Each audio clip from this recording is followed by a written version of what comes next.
Bonjour à tous, on va commencer. Donc, je me présente, Hakim Mouslim, je suis directeur de la société Innossi, basée sur Nantes. Et donc aujourd'hui, on fait partie du groupe ABL. On est donc deux avec Hugues Delanoux, directeur d'ABL France, et on a le plaisir de vous présenter quelques retours d'expérience sur les premiers 100 gigawatts d'éolien offshore. Alors 100 gigawatts, un chiffre assez impressionnant, mais parce que le groupe a une expérience de plus de 40 ans cumulée en fait, entre les différentes entités sur les différents parcs éoliens offshore sur lesquels nous avons ensemble travaillé. On va peut-être sur un sujet aussi large prendre le temps de vous présenter quelques points sur lesquels on fait le focus au niveau de nos différentes entités. Les points sur lesquels j'ai de l'expérience sont plus en lien avec la recherche et le développement ainsi que l'ingénierie. Et pour Hugues, c'est plutôt les aspects liés aux opérations d'installation, aux opérations de Marine Warranty Survey, aux opérations de suivi et de supervision des opérations de construction de champs éoliens en direct. Peut-être quelques lessons learned et puis on se fera plaisir de répondre à vos questions si vous en avez quelques-unes. Donc, le groupe Aqualis Braemar LOC, ABL, pour faire plus simple, c'est un groupe qui est actif dans l'énergie et le conseil, donc service, conseil. Au niveau mondial, on est présent dans un peu plus de 300 localisations différentes, donc 38 pays à peu près, ça augmente régulièrement ou ça bouge régulièrement. On est une société aujourd'hui globale qui est cotée en bourse avec environ 1000 personnes, 1000 individus qui travaillent donc dans trois segments d'activité principaux. L'oil and gas, le segment du transport maritime et le troisième segment qui est celui des renouvelables, pour lequel notre groupe a pris un engagement de faire plus de 50% de son chiffre d'affaires d'ici 2030 sur ce segment-là. Donc on est un groupe multidisciplinaire pour répondre aux différentes exigences et aux différentes demandes spécifiques de support en ingénierie jusqu'aux opérations de construction, voire d'opérations de maintenance et de démantèlement des parcs éoliens.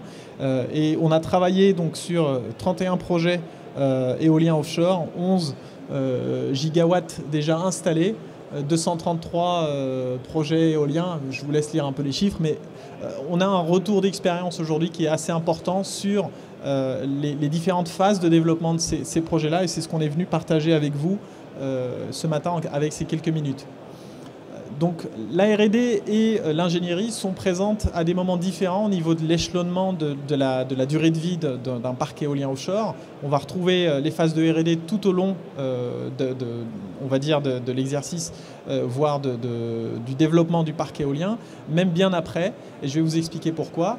En revanche, l'ingénierie, on va être très focalisé sur les opérations de développement conceptuel de l'ingénierie de ferme au démarrage du parc, donc avant les réponses aux appels d'offres, avant de décrocher le fameux ticket pour développer et construire le parc éolien.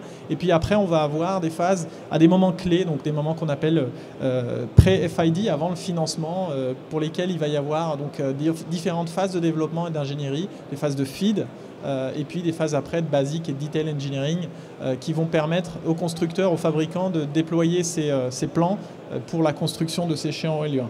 On est actif dans plusieurs segments ou plusieurs parties de l'ingénierie, et je ne peux pas toutes vous les développer, mais je vais prendre quelques focus ce matin pour dire aussi l'expérience qui a été acquise assez importante au niveau par exemple de la géotechnique et de l'ingénierie d'investigation de sol, pour lesquelles on a des équipes qui vont donc être en support lors des phases d'investigation géotechnique sur les navires, donc qui vont travailler sur ces phases de recueil de données, et puis également d'analyse, de reporting au sein des bureaux d'études pour faire un certain nombre de dimensionnements géotechniques, de calculs et de dimensionnements qui vont servir en fait à avoir la première base de données qui va nous servir après pour créer les premiers rapports de design, ce qu'on appelle les basis design, pour développer les fondations d'éoliennes, qu'elles soient fixes ou qu'elles soient flottantes, si on va travailler sur des ancrages avec les différentes typologies d'ancrage et les différentes typologies de sol rencontrées.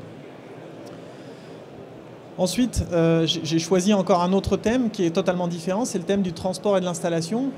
Vu que j'ai quelques minutes, le transport et l'installation sont des moments aussi très clés pendant lesquels les investissements vont être colossaux. Ce sont des journées de mobilisation de navires qui sont extrêmement coûteuses, pour lesquelles on a un certain nombre d'études qui sont réalisées bien en amont et dès le démarrage du projet, pour permettre d'optimiser en fait la mobilisation de ces navires-là sur des durées calendaires, et pendant lesquelles les équipes de Marine Warranty Survey vont être présentes pour assurer ce qu'on va appeler le minimum de risque et assurer la validation, enfin réaliser la validation de tout ce qui a été dimensionné en amont. Donc en termes de transport et d'installation, on va avoir les phases transitoires, les phases opérationnelles, et au niveau de la construction elle-même du champ éolien, on va avoir des choses qui vont se passer en surface, qui vont être visibles, mais également des équipements subsea qui sont installés, notamment quand on est dans le cadre d'éolien offshore flottant, avec donc des équipements de connectiques sous-marines, des équipements de câbles sous-marins qui soient statiques ou dynamiques. Donc on a une équipe dédiée à cette ingénierie de transport et d'installation, et qui est principalement présente au Royaume-Uni et qu'on soutient également depuis la France. Au niveau d'une thématique qui est assez phare, qu'on va retrouver chez Innosea, donc dans le bureau à Nantes, on a donc une quarantaine d'ingénieurs. On travaille surtout sur la modélisation intégrée des fondations d'éoliennes, qu'elles soient fixes ou flottantes, avec les trois grandes phases qu'on peut voir. Donc le dimensionnement de fondations pour différents types de fondations fixes flottantes, avec l'utilisation d'outils aéroélastiques, d'outils de contrôle et d'outils de simulation structurelle. Et puis ensuite, on va travailler sur ce qu'on va appeler le simulation couplée, ou le dimensionnement couplé de ces fondations-là avec les turbines, puisqu'on va modéliser à la fois le fonctionnement d'une turbine éolienne dans des cas de charge précis définis par l'IEC, avec son interaction vis-à-vis de l'environnement et vis-à-vis du sol. Donc c'est vraiment quelque chose qui intègre toutes les données interprétatives du sol qu'on a vues dans la première partie, et pour lesquelles on va aller détailler un petit peu plus en avançant les différentes étapes pour réaliser ces études de dimensionnement. Enfin, le Fatigue Lifetime Monitoring, c'est mon dernier point. Aujourd'hui, on réalise également du suivi de fondation, du suivi de structure en mer, avec un certain nombre de capteurs qui sont placés donc sur ces fondations-là ou ces turbines, ou les structures émergées également. Et on va faire un rétro-engineering. Donc ça, c'est également quelque chose qui sert à valider tout ce qui a été fait en amont au départ pendant les phases d'ingénierie, pour permettre aux ingénieurs de s'assurer des modèles et toujours de minimiser le risque et toujours d'optimiser les coûts pour les phases ultérieures. Donc on est dans ce cycle-là pour ce qu'on appelle l'Integrated Design Process. Et je passe la main à Hugues pour la suite. Merci. Bonjour à tous, donc je suis Hugues Delanoux, directeur de ABL France. Donc moi je m'occupe plutôt de la partie exécution, donc tout ce qui a pour but l'installation ou la maintenance et éventuellement le démantèlement de ces unités. Donc l'idée c'est de vous présenter quelques retours d'expérience sur nos projets globaux, et notamment pour aider le développement de nos projets en France. Il faut savoir que voilà, on travaille depuis plus de 20 ans dans tout ce qui est éolien offshore, dans notre groupe. Et en France, on travaille sur tous les projets, que ce soit éolien flottant ou éolien posé. Vous voyez notamment donc, une photo du site de construction de Saint-Nazaire, où on accompagne le client du parc du Banc de Guérande. Et on est heureux, depuis plusieurs années, presque 6 ans de collaboration, de voir enfin émerger des structures, des fondations. Donc la grosse fondation, c'est la fondation de la sous-station électrique, sur lequel il y a eu un topside installé juste après. Et au fond, on voit les fondations des turbines. Et on peut dire que cette année, il y a eu énormément de travail pour pouvoir accélérer ce projet. Donc voilà, au niveau des projets, on travaille dans le flottant, dans tout ce qui est bottom fix, donc posé, et aussi on travaille sur des interconnecteurs. Donc des interconnecteurs qui vont faire transiter de l'énergie, pas essentiellement de l'énergie renouvelable, mais en majorité. Et donc c'est aussi un aspect important. La pose de câble, c'est un aspect important, que ce soit dans les interconnexions ou dans tout ce qui est l'export, la partie export cable entre ces éoliennes et la Terre. Donc on va travailler aussi au niveau de ces interfaces. Donc comment on va connecter le câble sur cette sous-station électrique, comment on va la ramener à terre, comment elle va être connectée sur le réseau terrestre. Une chose aussi qu'il faut dire, c'est qu'avant de travailler sur ces projets d'installation, il y a pas mal de choses en amont, d'engineering, de survey, de préparation de site.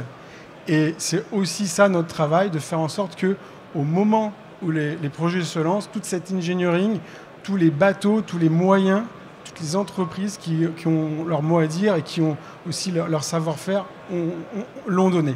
Pour qu'une fois que les bateaux sont mobilisés, comme on a dit, c'est des coûts énormes, le projet puisse se dérouler. Et donc là également, il peut y avoir des retours d'expérience à faire bénéficier. Donc j'ai commencé par quelques photos, parce que je trouve que c'est toujours assez sympathique de voir. Donc ça, c'est sur le projet de Saint-Nazaire, donc pour la sous-station électrique qui a été installée cet été. On voit bien que voilà, ça demande quand même une engineering et une préparation logistique assez importante. Il y a un transport, que ce soit pour la fondation ou pour le topside, il y a un transport qui s'est fait par barge. Et une fois qu'on arrive sur le site, il y a un gros bateau, un heavy lift vessel, qui va prendre la fondation, qui va lever le topside, pas en même temps, hein, ça se fait séquentiellement. Et après, il y a cette installation. Donc voilà, après, on est au stand C4, donc si vous avez plus de questions sur les différentes méthodes, etc., on pourrait y revenir. Quelques photos sur l'éolien flottant. Donc ça aussi, c'est sur un site qui est proche d'ici, qui est au large du Croisic, donc offshore Saint-Nazaire. Et donc c'est la seule éolienne installée aujourd'hui en France. Et donc on a contribué en tant que marine warranty surveyor, donc représentant des assurances pour toute la phase de construction qu'on voit sur les premières photos, jusqu'à la mise à l'eau, l'intégration des éléments de turbine, des pales, des rotors, etc. Et jusqu'à la mise sur site, la connexion à tout ce qui est mooring, qui est quand même un point aussi assez important sur lequel on a pas mal de retours et une grosse expérience aussi qui vient de l'oil and gas. Et finalement, sur la dernière photo, la connexion avec l'ombilic pour exporter l'électricité.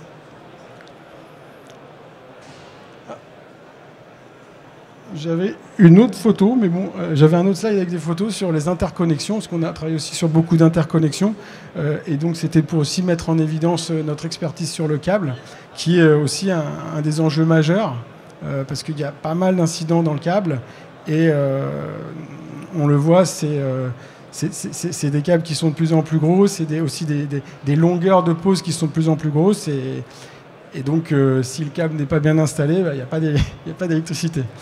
On va passer maintenant au retour d'expérience. Donc, un retour d'expérience important, c'est tout ce qui est survey, toute la partie géotech et géophy. Donc, ça, on a des retours. Voilà, on le voit, c'est que il y a une importance sur la qualité, et puis il y a aussi sur un champ. On n'a pas forcément les datas exactement où on va mettre notre fondation ou exactement où on va mettre la turbine d'à côté. Et quand il y a des opérations de forage ou des opérations d'ensouillage de câbles, on peut avoir des surprises, soit un sol trop dur, soit un sol trop mou, soit un sol qui varie. Il y a aussi des études géotech et géophysiques qui ont été faites très longtemps en amont, et le sol où il y a eu des modifications. Donc on se rend compte que cette partie-là est encore quelque chose sur lequel voilà, il y a du travail, et il peut y avoir des fois des mauvaises surprises au moment des opérations. On a aussi une partie sur les UXO, parce qu'on sait que sur les côtes françaises, il y en a beaucoup, et on pense qu'éventuellement c'est aussi quelque chose à prendre en compte un peu plus tôt, et éventuellement pouvoir se dire, pouvoir anticiper que les zones vont peut-être des fois être modifiées, où on va devoir faire intervenir des bateaux peut-être jack-up qui vont se positionner à des endroits, et bien avoir pris en compte que c'est des zones où il faut qu'il y ait une clearance pour la partie UXO. Après, un autre point important qui est aussi assez général sur les projets, c'est que souvent c'est dans le détail qu'on peut aussi avoir du retard. C'est éventuellement des éléments sur un mooring qui sont peut-être pas très très importants, mais ou des éléments sur du rigging éventuellement peuvent faire retarder un projet, parce que il suffit d'un lien de ce mooring qui n'est pas bon, ou qui a été oublié, ou qui est défectueux pour faire retarder le projet.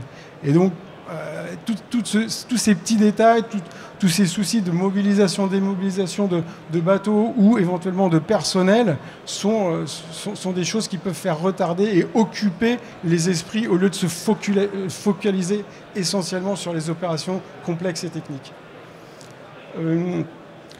Aussi également, on a tout ce qui est sur les procédures. C'est normalement un outil qui est utilisé en mer et ça ne doit pas être quelque chose de trop compliqué. On voit toute l'engineering normalement est fait en amont et donc quand on arrive sur site, on a un guide assez pratique pour pouvoir savoir si l'opération peut se faire ou pas. Et sur certains projets, on n'est pas arrivé à cette maturité-là. Et donc, il y a encore des questions qui se posent parce qu'il y a beaucoup de paramètres à prendre en compte et ce n'est pas adapté pour les opérations maritimes. On doit pouvoir arriver avec un guide clair. C'est bon, c'est pas bon, quels sont les contingencies, si toutefois il y a une modification, si toutefois il y a quelque chose de défectueux. Et donc, aujourd'hui, il y a encore, à notre avis, des progrès à faire dans ce domaine. Et puis aussi également un truc qu'on pourrait mettre en avant, c'est le fait d'avoir positionné des bateaux pour des opérations qui éventuellement vont être faites l'été. Et avec le temps, en fait, l'opération va plutôt se faire en octobre ou en novembre. En fait, ces bateaux sont plus adaptés parce que les conditions de mer vont être plus compliquées. Et donc ça, voilà, on arrive encore sur des problèmes de planning, sur des problèmes de mobilisation, puisque on veut faire les opérations, mais les conditions météo ne sont pas forcément au rendez-vous, donc il peut y avoir du stand-by ou éventuellement une annulation pour une campagne l'année d'après. Donc ça, c'est de viser sur des moyens un peu justes, mettre à risque si toutefois il y a un décalage par rapport à la zone, à la zone qui a été planifiée. Un autre retour d'expérience, c'est sur la partie française notamment. On est sur il y a beaucoup d'acteurs et on est sur des opérations onshore, près des côtes et en mer. Mais on travaille sur des projets complexes qui méritent et qui sont lancés comme ça avec selon les standards offshore. Et donc certaines entreprises vont pas avoir forcément cette compétence et cette connaissance du monde offshore. Et donc ça peut créer quelques soucis. Et aussi, c'est peut-être des fois un manque de compétences. Et je pense que ces choses-là, avec le lancement des projets, va faire une bonne aspiration. Et on va aller dans cette direction. Mais voilà, le monde de l'offshore, c'est des règles un peu plus contraignantes parce que les conditions météo, parce que on est sur des opérations à répétition, on n'est pas que sur un one-off. Donc voilà, il y a certaines standardisations à mettre en place. On peut aussi voir des fois des retours d'expérience sur le bottom fix et sur le flottant de ce qu'on a de l'oil and gas. Donc ça, c'est aussi intéressant. Et on voit, à notre avis, encore pas assez l'industrie oil and gas aider et soutenir la filière renouvelable. Et on sait qu'il y a énormément de talent. Donc on espère, avec ces projets que également les compétences oil and gas vont rentrer dans ce domaine. Et on voit notamment sur le prochain appel d'offres flottant la compétition va commencer il y a quelques semaines. On voit bien qu'il y a des majors oil and gas qui se sont lancés également dans cette compétition. Donc ils vont venir également avec leurs compétences à ce niveau-là. Bon, pour essayer de conclure, l'idée c'est j'ai essayé de prendre quelques points où on pense pouvoir vraiment apporter à cette filière. C'est tout ce qui est la partie interface, c'est un point important. Et sur tous nos projets, que ce soit de la R&D, de l'engineering ou l'exécution, on travaille et on discute avec toutes les parties prenantes et on est à beaucoup d'interfaces techniques également. Donc c'est souvent là que éventuellement le bas baisse et on peut apporter notre expertise. Comme l'avait dit mon collègue, on travaille depuis plus de 40 ans dans les opérations maritimes et plus de 20 ans dans l'énergie renouvelable. Donc on a une database d'informations de projets, de choses qui ont marché, de choses qui n'ont pas marché, de comment ça s'est passé en Angleterre, comment ça s'est passé dans les autres pays. Donc tout ça est mis à la disposition et utilisé pour nos projets et notamment pour le développement des projets en France. Et donc finalement, voilà, on dit que pour bien réussir, il faut être accompagné des bonnes entreprises. Il faut, à mon avis, faire de l'engineering et faire tout ce qui est géotech en amont et finalement pouvoir avoir, on va dire, un management de qu'est-ce qui peut mal se passer et comment on va y remédier. Voilà, je vous remercie.